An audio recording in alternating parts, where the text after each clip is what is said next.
گلگت بلتستان کے ٹھنڈے موسم میں سیاسی گرما گرمی، مریم نواز کی شعلہ بیانی حکمران جماعت پر برس پڑی۔ کہا جعلی حکومت کو کبھی تسلیم نہیں کیا، تحریک انصاف کو ملک کے لیے بیماری کہہ دیا۔ بولی یہ بد زبان ہے، امریکہ میں ایسے ہی شخص کو اٹھا کر باہر پھینک دیا گیا، پاکستان میں ان کی باری ہے، سلیکٹڈ جا رہے ہیں، الیکٹڈ آ رہے ہیں۔ سلیکٹڈ بتائے گلگت بلتستان کو 2 سال تک صوبہ بننے کیوں نہیں دیا، بلاول بھٹو کے بھی تاک تاک کر نشانے۔ کہا بھٹو شہید کا نامکمل مشن پورا کروں گا، گلگت بلتستان صوبہ ہمارے منشور کا حصہ، عوام کو حق ملکیت دلوائیں گے، گلگت کے ساتھ وفاق میں بھی حکومت بنانے کا عزم، مریم نواز کے خلاف نازیبا۔ اپوزیشن کی لفظی گولہ باری، حکومتی وزراء نے بھی آستینیں چڑھا لی۔ علی امین گنڈا پور کی گھانجے میں گرج برس، کہا دشمن کی زبان بولنے والوں کو اچھی طرح جانتے ہیں۔ مولانا فضل الرحمان پر بھی تنقید کی تلوار چلا دی، بولے جنہیں خیبر پختونخوا نے ٹھکرا دیا آج وہ پی ڈی ایم کے سربراہ بنے بیٹھے ہیں۔ تم کس منہ سے پاکستان کی بات کرتے ہو؟ تم نے تو گلگت بلتستان کو بھی نہیں چھوڑا۔ مراد سعید کے جلسے میں دھاڑ، بولے سن لو عمران خان کھاتا ہے نہ کھانے دیتا ہے، وہ تو ملک لوٹنے والوں سے بھی قوم کا پیسہ نکلوائے گا۔ گلگت بلتستان کے الیکشن میں جیت کی پیش گوئی۔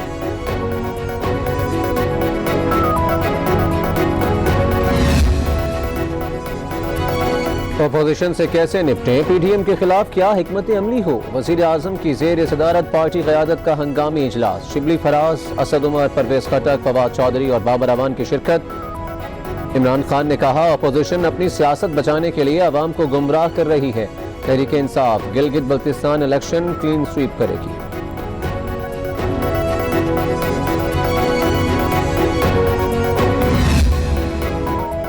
مفاد پرست ٹولے کو گلگت بلتستان کی یاد آ گئی، بتائیں پیپلز پارٹی اور نون لیگ نے گلگت کے لیے کیا کیا؟ فردوس عاشق عوان بھی میدان میں آ گئیں، کہا مریم اور بلاول حکومتی اداروں کے خلاف زہر اگل رہے ہیں، گنڈا پور کی آئیڈیالوجی کی حمایت، مریم نواز کو اپنی اداؤں پر غور کا مشورہ۔ بلاول بھٹو کو گلگت بلتستان میں انتخابی مہم جاری رکھنے کی اجازت مل گئی، سپریم کورٹ کے اپیلٹ ٹریبیونل نے چیف کورٹ گلگت بلتستان کا فیصلہ معطل کر دیا۔ وفاقی وزراء اور اپوزیشن کو 12 نومبر تک جلسوں کی اجازت۔ سندھ کے وزیر ناصر حسین شاہ کہتے ہیں ٹرمپ کا حال تو آپ نے دیکھ ہی لیا، موجودہ حکمرانوں کا حال بھی کچھ ایسا ہی ہوگا۔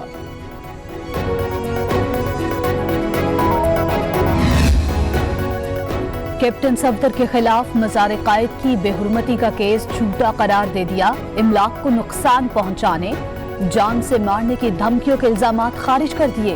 کال ڈیٹا ریکارڈ کے مطابق مدعی واقعے کے وقت مزار قائد پر موجود نہیں تھا، پولیس نے استغاثہ کے اعتراضات دور کر کے حتمی چالان جمع کرا دیا۔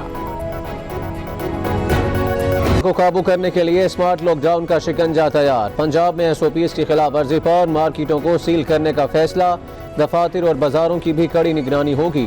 اسلام آباد کے کرونا متاثرہ علاقوں کو سیل کر دیا گیا، لاہور کے 13 علاقوں میں اسمارٹ لاک ڈاؤن کی منظوری، گلشن راوی، انارکلی، ڈی ایچ اے سمیت دیگر شامل۔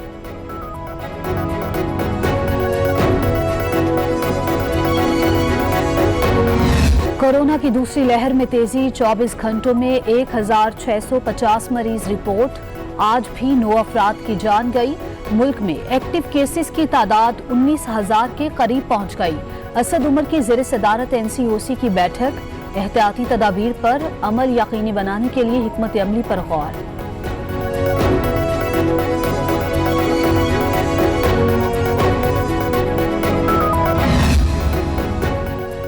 سیاسی رہنما بھی کرونا کا نشانہ، کیپٹن ریٹائرڈ صفدر وائرس کا شکار، گلگت بلتستان کی انتخابی مہم چھوڑ کر اتفاق اسپتال پہنچ گئے۔ لیگی ترجمان کے مطابق مریم نواز کا کرونا ٹیسٹ منفی آیا، پیپلز پارٹی کا قمر زمان کائرہ بھی کورونا میں مبتلا، گلگت سے واپسی، خود کو گھر پر ہی قرنطینہ کر لیا۔ وائرس کے شکنجے میں جکڑی دنیا کے لیے اچھی خبر، عالمی ادویات ساز کمپنی نے کورونا کے خاتمے کی ویکسین تیار کر لی، تجرباتی طور پر 6 ملکوں کے 43,500 افراد کو ویکسین لگائی گئی ہے، کوئی خدشہ یا شکایت سامنے نہیں آئی، 90% کامیاب نتائج آئے۔